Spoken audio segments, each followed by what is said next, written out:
ټولو قدرمنو روښاندو ته دا نصیحت دی او ټولو کتونکو ته دا نصیحت دی چې دا موقع ضایع نه کوي. ډېر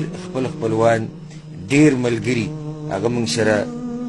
تېر شوي روژې کې وو او دې روژې کې د رمضان د میاشتې راغله هغوی د خاورو لاندې پراته دي. نو کیدای شي چې دا زمونږ د ژوند هم اخرنی رمضاني او دا اخرنی موقع چې الله موږ له راکړي بیا هېڅ پته نه لګي. نو دا رمضان خپل اخرنی رمضان وګڼئ. دا رمضان داسې وګڼئ چې بس دا اخرنی دی، بل مال الله موقع نه راکوي. نو بیا به ته په دې کې په ښه طریقې سره بندګي وکړي او دم داسې موږ ته څه پته دی چې را روان رمضان ته به بیا الله موږ له موقع راکوي او که نه، بلکې د دې موږ ته پته نشتي چې د دې رمضان هغه درېیمه حصه به موږ پوره کړو او که نه نیمه به پوره کړو که نه اخر ته به ورسو که نه، بلکې موږ ته دې هم پته نشتي. پاتې را ده چې یو سړی ده چې روان کال به بیا په بله روژه کې د الله عبادت وکړم او په هغې کې به بیا تلاوتونه وکړم او په هغې کې به درسونه وکړم او په هغې کې به اذکار وي او په هغې کې به لمونځونه وکړم. موږ ته د دې پته نه لګي چې سبا به یو که نه به یو. نو دا رمضان خپل اخرنی رمضان وګڼئ. داسې سوچ وکړئ چې دا زموږ اخرنی رمضان دی او بیا الله موږ له بل رمضان نه راکوي. نو ته به کې په ښه طریقې سره عبادت وکړي. ګوره یو روایت کې دا راځي وایي داسې لمونځ کوه لکه دا چې ستا اخرنی لمونځ وي او ته دنیا نه تلو والی. ولې پیغمبر صلی الله علیه وسلم دا ویلي چې ته داسې لمونځ کوه لکه دا چې ستا اخرنی لمونځ وي؟ وجه دا دی چې کله ته دا سوچ وکړې چې دا زما اخرنی لمونځ دی، نو زه وایم چې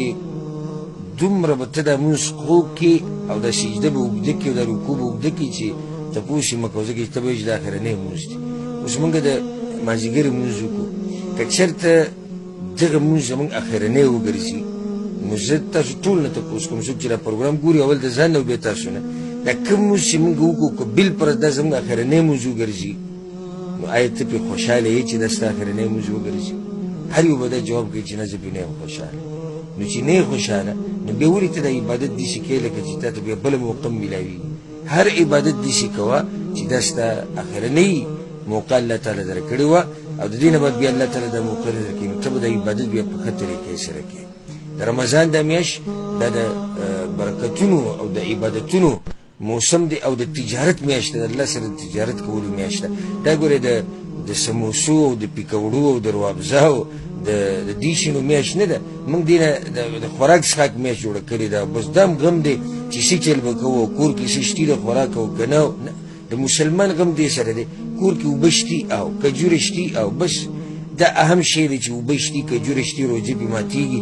او پېشمنۍ پې په دغه باندې کېږي. اهم شی دا دی چې په دې میاشت کې د عبادت څه وکړو او څه یې ونه کړو. نو زموږ ټول غم د دسترخوان سره او د پیکوړو د سموسو سره او د خوراکونو سره او دې ته سوچ نه چې دا روژه به الله قبوله کړي که نه به یې قبوله کړي، بیا به الله موږ له موقع راکړي او که نه د دې موږ سره سوچ نه کوو. نو دا د تجارت میاشت د الله سره تجارتونه وکړي او د ټولو نه لوی تجارت د الله سره هغه دا دی چې په دې میاشت کې موږ قرآن کریم زده کوو. دا میاشت د قرآن کریم میاشت ده. شهر رمضان الذي انزل فيه القرآن. رمضان میاشت الله وایي هغه میاشت ده الذي انزل فيه القرآن چې په هغې کې نازل شوی دی قرآن. بلکې سبحان الله چې کله هم ستا ذهن کې د رمضان میاشت راشي نو قرآن به دې په ذهن کې راځي او چې قرآن دې په ذهن کې راشي د رمضان میاشت به ورسره په ذهن کې راځي. دواړه یو بل سره تړلی شوي خبرې. دا هغه میاشت ده چې په دې کې الله سبحانه وتعالی دا نور او دا رڼا دې دنیا ته رالیږلې وه. اولني آیتونه ابتدا د نزول قرآن هغه په دې مبارکه میاشت کې شوی دی. اقرأ باسم ربك الذي خلق خلق الإنسان من علق اقرأ وربك الأكرم الذي علم بالقلم علم الإنسان ما لم يعلم. دا آیتونه الله سبحانه وتعالی په دې میاشت کې نازل کړي دي. بلکې دا فایده تاسو ته ذکر کوم. په بعضو روایتونو دا خبره ثابته ده په صحیح سند سره چې آسماني کتابونه ټول الله د رمضان په میاشت کې نازل کړي دي. ټول آسماني کتابونه چې ټول صرف قرآن نه، د قرآن نه علاوه چې کوم آسماني کتابونه دا الله په دې مبارکه میاشت کې نازل کړي دي. نو چې په دې میاشت کې دا کتاب نازل شوی دی نو موږ له پکار چې په دې میاشت کې د دې قرآن سره یو ناشنا تعلق جوړ کړو، یو داسې تعلق جوړ کړو چې هغه د نورو میاشتو نه جدا وي. په دې کې د قرآن کریم تلاوت ډېر کوئ، د قرآن کریم تلاوت زده کوئ. الله موږ له ښکلې موقع راکړې ده، موبایل دی، انټرنیټ دی، هر څه الله آسان کړي. د د قاری تلاوت ډاونلوډ کې بیا روزانه یو مخ نیم مخ ته د هغې نه زده کې میاشت به ختمه شي ستا د قرآن تلاوت به ټول برابر شي دغه شان درسونو ته کښېنه ترجمه یې زده کوه تفسیر یې زده کوه الحمدلله زمونږ حق پرستو علماو دنیا علماو مکمل دورې د قرآن کریم شتي میلاویږي چې هغه تاسو پیدا کوي او محنت شروع کوي چې په دې میاشت کې د عهد وکړي او د لوز وکړي د الله سره چې په دې میاشت کې به زه د قرآن کریم دومره حصه یادومه او دومره به ترجمه کومه او دومره پیرې به ختمومه الله سبحانه وتعالی به تا ته د هر څه اسان کړي سلف صالحینو چې کله به د روژې د میاشت راله نو هغوی به د هر څه سیټ کړو د نور ټول عبادتونه به پرېښودو کوم چې نور نفلي عبادتونه هغه به پرېښودو او قرآن به یې راواغستو وایي دا شهر القرآن دی لکه امام مالک رحمه الله نه دا خبره نقل اگر که بعض علماء په سند باندې څه کلام کوي خو مشهوره ده د هغه نه نقل او بعض نورو سلفونه چې کله به د رمضان میاشت راله نو هغوی به باقي د علم چې څومره کتابونه هغه ټول به بند کړو او هغه حلقې او هغه درسونه به بند کړو او د قرآن کریم درس به شروع کړو وایي دا د قرآن کریم میاشت ده نو په دې میاشت کې د قرآن سره خپل تعلق تازه کوي الحمدلله ثم الحمدلله هر قسمه وسایل مونږ ته اسان دي که الله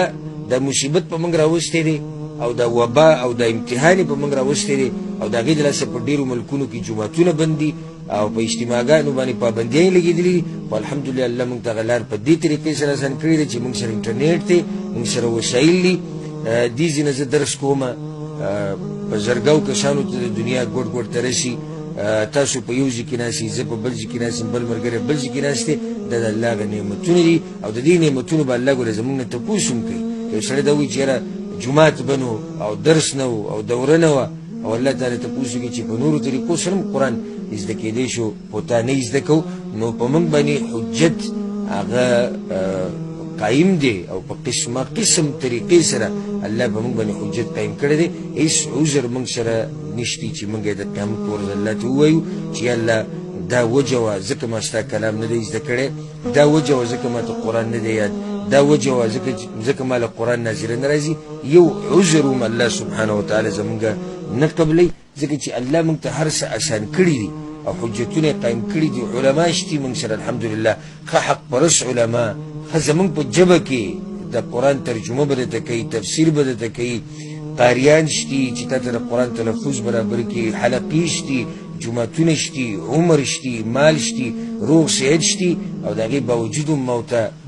قرآن کې ترقي ونه کړو نو دا زموږ دپاره مکمل تاوان دی